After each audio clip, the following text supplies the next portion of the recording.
কিশোরগঞ্জে বৈষম্য বিরোধী ছাত্র আন্দোলনের মতবিনিময় সভা অনুষ্ঠিত হয়েছে।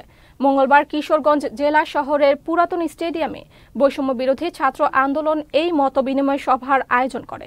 এই সময় কিশোরগঞ্জের বৈষম্য বিরোধী ছাত্র আন্দোলনের কেন্দ্রীয় সমন্বয়ক তৌহিদ সিয়াম বলেন, যতদিন পর্যন্ত রাষ্ট্র সংস্কার না হবে ততদিন কোনো নির্বাচন না।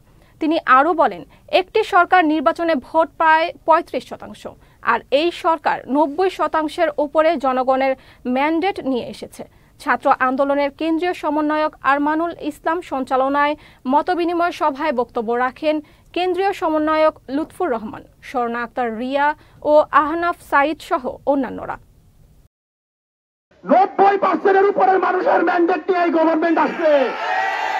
আপনারা ভোট দেন কালো কালি দিয়া। এই গভর্নমেন্টকে মানুষ ভোট হয়েছে লাল রক্ত দিয়া।